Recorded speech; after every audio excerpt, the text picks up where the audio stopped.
कर्णपुरी का राजा बड़ा वीर और विद्वान था, लेकिन भगवान पर उसका कोई भरोसा नहीं था। एक दिन वो भेष बदलकर नगर घूम रहा था। तभी उसने दो भिखारी देखे। एक भगवान राम के नाम से भीख मांग रहा था और दूसरा राजा के नाम से। राजा को यह बात दिलचस्प लगी और दोनों को दरबार में बुला लिया। पूछने पर पहला बोला, सब कुछ भगवान ही देता है, इसलिए मैं उसका नाम लेता हूं।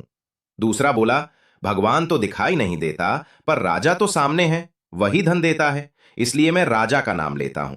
राजा को दूसरा भिखारी ज्यादा चतुर लगा, लेकिन मंत्री ने कहा, राजन, जब तक भगवान की कृपा न हो आपकी दी हुई चीज भी किसी काम की नहीं। रामनवमी का दिन आया। लोग महल पहुंचे और भेंट पाए।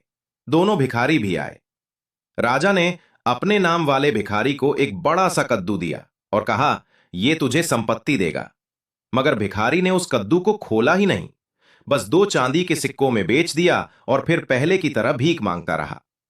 कुछ दिन बाद राजा ने जब उसे फिर भीख मांगते देखा तो हैरान रह गया। आगे चलकर राजा उस भिखारी से मिला जो भगवान का नाम लेता था। वो अब सुख संपत्ति में जी रहा था। राजा ने पूछा, तुम इतने अमीर कैसे हो गए?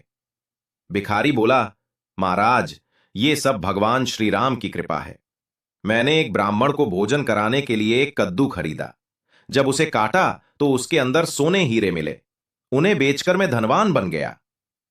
तभी राजा को सच्चाई समझ आई। धन, सुख और वैभव अगर मिलता है तो केवल भगवान की कृपा से।